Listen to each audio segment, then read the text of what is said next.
I just feel like a complete loser sometimes, and then this whole week was just a full week of losses because sometimes your mind likes to trick you. Like, I've been doing SMC since last year, July. Hi guys, so in today's video we go over 4 things. So number 1, trade recap. So let's go over Monday. So right now it's Friday, so these 4 are the ones that we're kind of concerned about. So if we look on Monday, I'll show you guys my notion. Basically, it was a very bad week. As you guys can see previously, this is sort of my track record. I was doing pretty well sort of like the beginning of February, and then this whole week was just a full week of losses. So let's just look on Monday. On the daily, as you guys can see here, yeah, so on the daily it was here. We were heading up towards this next draw, I guess. Yeah, but this is still a protected high at the moment. Yeah, so going into Monday, I was expecting price to go down just to, you know, rebalance this price action. If it was to go up, I would expect it to rebalance first before heading up. And if it was to go down, I would expect it to just go down right now because this is a protected high. So overall on Monday, I was expecting bearish price action, but as you guys can see, it was a bullish candle. We had that week low right there, so I was expecting bearish price action. I was expecting it to take out that low. We then have price. This was probably Asian session around here. This buy side liquidity and sell side liquidity is Asian session high and Asian session low. So I was probably on Monday I was expecting it to just take out this Asian session high and just go down. So that's why I put that trade there. Yeah, we took that out and it's above that daily open as well, and it's above weekly open as well. That is a very bearish sign because we're kind of in premium right now and we're also just taking out this liquidity. I didn't really get that model right there. If we go down to the 5-minute right here, you can just see it does not really matter where I took that trade. I think I took that trade around here, a short around there, and as you guys can see, there was just no bearish fair value gap at all. There was nothing here that was indicating that I should take that trade. So I have a draw liquidity, I have price being in premium, but one thing I didn't line up was just the entry model. We didn't get that entry model right there, so I just took out buy side liquidity and I just sold. So that was the lesson for Monday, was just to make sure that you have all your things, all your confluences in order. I remember Monday I was just rushing because I had something else after. So yeah, obviously that's like an excuse, so I'm not gonna that's not like a reason to lose a trade. So I'm just recounting what happened. So that's what happened. Then on Tuesday, so we were heading up, and then on Tuesday 4 hour we got that. So going down to the 1 hour, we can see that consolidation right there. I was bearish on Tuesday again, just like Monday.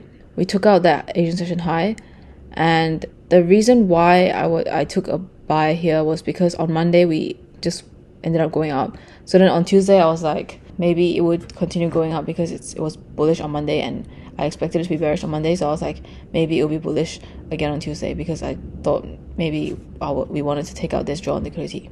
As you see on the 30-minute, we have that fair value gap right there. We have that tap into that fair value gap. Then on the 5-minute, after tapping into that fair value gap, we have another 5-minute fair value gap right here. I don't know if you guys can see, but hopefully you guys can see we have a 5-minute fair value gap right there. And then after that 5-minute fair value gap, we have a 1-minute fair value gap right there. There you go. It was heavily in premium. We swept Asian session high, but we didn't sweep Asian session lows. So what should have been the trade was sweep of Asian session highs, looking for a 5-minute fair value gap. We got that 5-minute fair value gap right there. We tapped into it, and then probably had a 1-minute somewhere as well, 1-minute fair value gap as well. So that should have been the trade, targeting Asian session lows. Yeah, we were respected at 1-minute order block. It just seems very dumb. Like, this looks like such an obvious trade in hindsight. And I think on Tuesday I was rushing, and then also because after that Monday loss, I kind of just like, okay, maybe the market is turning bullish, so maybe we'll go bullish. So that's just like what I was thinking, but that was obviously very dumb because we were still under this low, so we could still be bearish. So even though we went up there, it could still go down. So Wednesday I traded New York session instead because I had school. On the daily, that's how we were looking like. We're above weekly open. This is a clearer chart of the 4 hour right there. On the 4 hour, what I saw was this. We have this market structure shift right here. We have this fair value gap right here that we were heading into. So on Wednesday, I wanted to take a short because I saw that market structure shift and I was like, we're now going bearish. And this is the first trade. This is the actual trade that I took. And this trade, I'll talk about it later, but this is the actual trade that I took. So I took a short there. So we had that market structure shift on the 1 hour, you can see we had the market structure shift, and we have this 1 hour fair value gap that we tapped into. So it was this 1 hour fair value gap that I took a short in. So on the 30-minute, you guys can see as well, this 30-minute fair value gap. So this is a 30-minute order block right here. I marked out and we wicked into that as well. So we're in that 1 hour fair value gap and that 30-minute order block right there. And after that, on the 5-minute, as you guys can see, we got a fair value gap right there. We entered into that fair value gap. Then probably like a 1 minute fair value gap entry. So pretty much just the standard. We didn't sweep Asian session highs. So that's what Asian session looked like here. So when I shortened here in New York, we didn't sweep anything basically. We went down, but it wasn't a sweep. Okay, it was just, we just went down past the Asian session lows. So in New York, I thought it would be like a retrace and then a continuation for New York, but it ended up being, this is the manipulation and this is the retrace, and then we just go up. But one of the mistakes was also that we kind of was in discount, so taking a short in discount is not always a good idea. My bias was basically wrong in terms of like that market structure shift. So as you guys can see here on the 4 hour, here's another way that you can look at it. Instead of looking at it as a market structure shift, you can see that we took liquidity here and here and maybe here. Yeah, probably here. So we took out liquidity already. Market only does 3 things. It only rebalances equilibrium, fills inefficiencies, or it hunts liquidity. In this scenario right here, we just took liquidity, so what should the market be looking to do next? Either fill an inefficiency or rebalance equilibrium, right? Which, as you guys can see right here, there's a 4 hour fair value gap that I told you guys about right there. So that should be our draw on liquidity as I mark out here, and we should be filling out, and we should be rebalancing an equilibrium. So around the same place as that 4 hour fair value gap right there. But I got distracted by that 1 hour fair value gap, and yeah, that's why I ended up taking a short. But as you guys can see right here, this is the manipulation move right there that created that 1 hour fair value gap. And if we just have that as a target and we're bullish, then you guys can see we went down. That was the manipulation for London, and this is the retracement and retracing into that 30-minute fair value gap, then 5-minute fair value gap, and then in the 1 minute we had another fair value gap that we tapped into that we could have taken a long off of. Just rewatch that if you guys didn't catch it, but all of these sides, they're just in different time frames. So this is the long that I should have taken, and this is the short that I did take. Price was obviously in a discount, so I don't know why I was looking for shorts.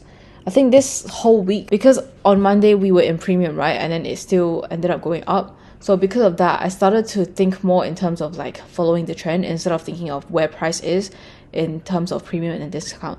So always take into account of like different things. It could be at where price is at in terms of premium and discount, and you guys have to also look at like following the trend obviously, but you don't want to be longing in a premium and you don't want to be shorting in a discount. So far from Monday, Tuesday, Wednesday, you can see on Wednesday and Tuesday, those were 2 good trades that I missed out on just because I was a bit like not focused, as you guys can see. So on Thursday, I was honestly bearish yesterday because we have this turn right here, we have this hop, so we have this high right here. On the 4 hour, that's what it was supposed to be. I didn't actually see this, but I only just saw this like just then when I was remarking it, that we have this liquidity sweep right here and we're in this 4 hour order block right here.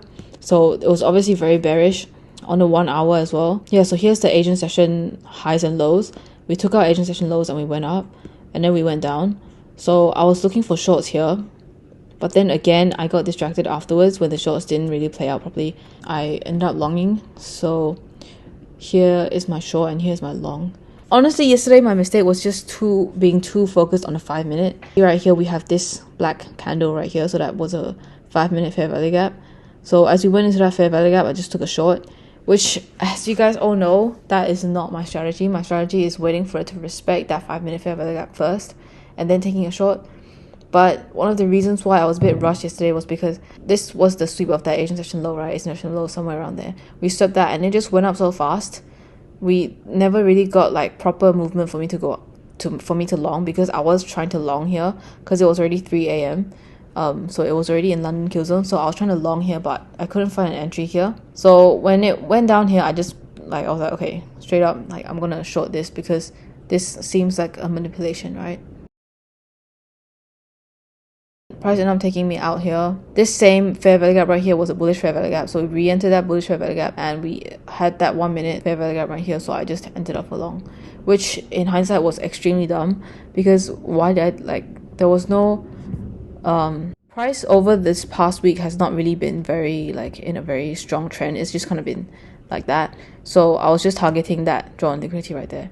Any of these can be drawn liquidities when it's ranging like this. Yeah, but it was still kind of dumb anyways because I didn't have any higher time frame bias or anything, and it was also in premium, so that was also not very smart trade. So basically every single trade this week I took longs in premium, I took shorts in discount, so all of them are just a mess, not taking into account where price is at and not taking into account what price is doing in the higher time frame. But the main lesson for this week is still premium and discount. In terms of the second point of today's, just psychology. I think in terms of psychology, honestly, just following your trading plan. And I really realized that it's not as easy as it seems, because sometimes your mind likes to trick you. A lot of the times when I explain my trades, it seems like there is still reasoning behind it, but when you look at it from another perspective, it seems wrong. But there is still a perspective where it seems right. So because that perspective exists, it's very easy for your brain to trick you and just see oh, there's a fair value gap right here, there's a 1 minute right there, there's an entry model for you right there, so just take it. But you don't have all the other things in place. For example, that Monday trade, Monday it just went up even though it was in premium. So on Tuesday, that's why I thought the same thing would happen again, that it would just go up even though it was in premium. So stuff like that, it will catch you off guard. But so just stay focused and just trust your plan instead of letting the more recent trades affect you. You should remember that your plan still stands. So following your plan instead of following what happened yesterday is better. But number 3 is just premium and discount. So there's 3 opens that I kind of look at right now to determine whether price is in the premium or discount. Let's start from Monday. So that's Sunday right there. That's where that's the start of the week. So that's the weekly open. We have this weekly open right here. So on Monday, as you guys can see, other than that Monday trade, this was in premium already, but it still went up. So that's when it wouldn't work, I guess. This kind of thing wouldn't work every single time, but it's just a measure of whether price is in premium or discounts to give you extra confluence. So Monday midnight open was here, so it was in premium, and then session open was around there, 3 or 4, and so yeah, everything was in premium, but it just kept going up. On Tuesday we were in premium, so that short should have been what we should have done. Right here was the night open for Tuesday as well.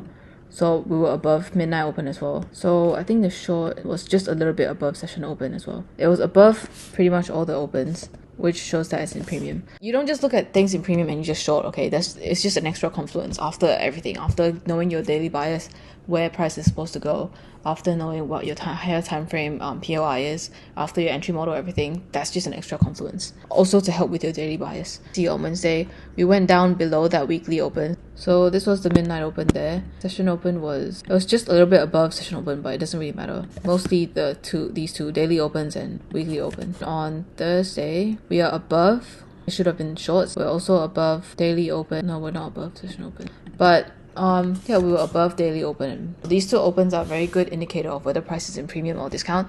So when price is in premium, you can look to see what price is doing. Maybe it wants to go down and take some sort of PD array in discount. That's the 3 opens that you can take a look at and try to incorporate into your strategy to see if it gives you an extra confluence. 4 is just comparison. In the title of this video, you guys might see I say this is an honest update because I've been doing SMC since last year, July. It's been half a year already. When I first started trading, it was in end of 2022, and I was using support and resistance, sort of supply and demand, but not order blocks and stuff. I had no idea what that was. Just supply and demand and moving averages. And I really struggled with multi time frame analysis because I didn't know what was what. A supply here could be a demand in another time frame. I never found success with day trading. And so during that December break that I had, I started learning a lot about ICT, and I started going into ICT. So I'm still kind of not really new, but at the same time also kind of new. I'm only 6 months old in terms of ICT and stuff. But I don't know other people who have been in this space for just over 6 months, and they're already profitable and they've already got funded and everything. I've only failed 1 funded account challenge, and I haven't started another one since because I just want to bring my live account back into break even before I do that. Because if I can't even trade my live account and bring it back into break even, then what's the point of taking a funded challenge? So I want to be patient in this game. But sometimes I also fall into the trap of, no, I don't fall into the trap, but I also almost fall into the trap of comparing. I find that it's very easy for me to compare to other people because other people are also in this space and they're already going ahead of me. And sometimes it just makes me feel like I'm behind. No matter where you are in your journey, whether it's your third year, whether it's your second year and you're still not profitable, it doesn't really matter. As long as you have a goal to become profitable, just keep going. Like, there's no point in comparing yourself to other people, you know? Like, what's the point of saying like, oh my gosh, I'm in my second year, someone's in their first year and they've already completed and they're already like past a funded account. They're already making so much money with their funded account. They're already getting payouts and I'm still not getting payouts. Like, what is the point of truly just comparing yourself and just looking at them? There's no point in doing that, because then what? Like, what can you logically do from then on? Like, you can't turn back time to beat them. So the only thing that you can do is either you can give up or you can just continue on your way, right? There's only two logical steps that you can go. Comparing yourself to them doesn't really do anything. Like, it doesn't really help you in any way at all. And like, it's just a very pointless thing to waste your time and to kind of like defeat yourself and discourage yourself. So that's why I just don't compare myself anymore. I feel like I feel myself almost comparing to someone. I see somebody else doing well and I'm almost thinking like, oh my gosh, it would be nice, but then I catch myself and I'm like, no, I need to stop the thought right there, because that's not a thought that I want to be entertaining. There's no point in just thinking about that. It's just like a waste of time. I don't engage in that kind of thought anymore because there's no point. At the same time, I do want to say, like, all these mistakes that I've done this past week, it was a full losing week, and I just feel like a complete loser sometimes, because this just seems like a very rookie mistake. This is all the trades right here I laid out for you guys. Every single day I've just been on the wrong side. It's not even like I don't know, because I do know. Because if I don't know, then I wouldn't have been able to look at this and analyze it, right? Even if you guys hate hindsight people, like, there's no way I would have been able to look at this in hindsight and be able to understand it if I didn't understand it in the first place. So I know my brain, and I know that in that time, every single time during those trades, every single trade, I had that correct bias at the back of my mind, but I just didn't follow through. And I just ended up getting caught up with the wrong bias because of whatever reason. Whether I was too much into the short time frames, or whether I was not focused, or whether I was just focusing on that Monday loss. All these 3 days would have been good days because they had trades according to my plan perfect. I guess the lesson is just don't get too caught up. Focus more and really reflect. I only really reflected like today on all 4 trades, so that's why I'm making this video right now. But if I was to reflect properly every single day at the end of the day, I probably would have avoided some of these mistakes, because on Monday it was purely just like, it just didn't really make sense for my plan, and the rest of the day and the rest of the mistakes could have been avoided if I just handled that Monday properly. And this is probably very rookie mistakes as well. You guys, I don't know if you guys make mistakes like these. Please like let me know if this is sort of mistakes that you guys do as well, because I don't know if this is something that you guys all do, or if it's just me being extremely like bad. I feel like if you guys see me do these kind of mistakes, you guys will it'll be easier for you to avoid them, because you're seeing somebody else do it and it kind of looks extremely dumb from a third person point of view. I hope you guys get some sort of value out of this video, and I'll see you guys in the next video.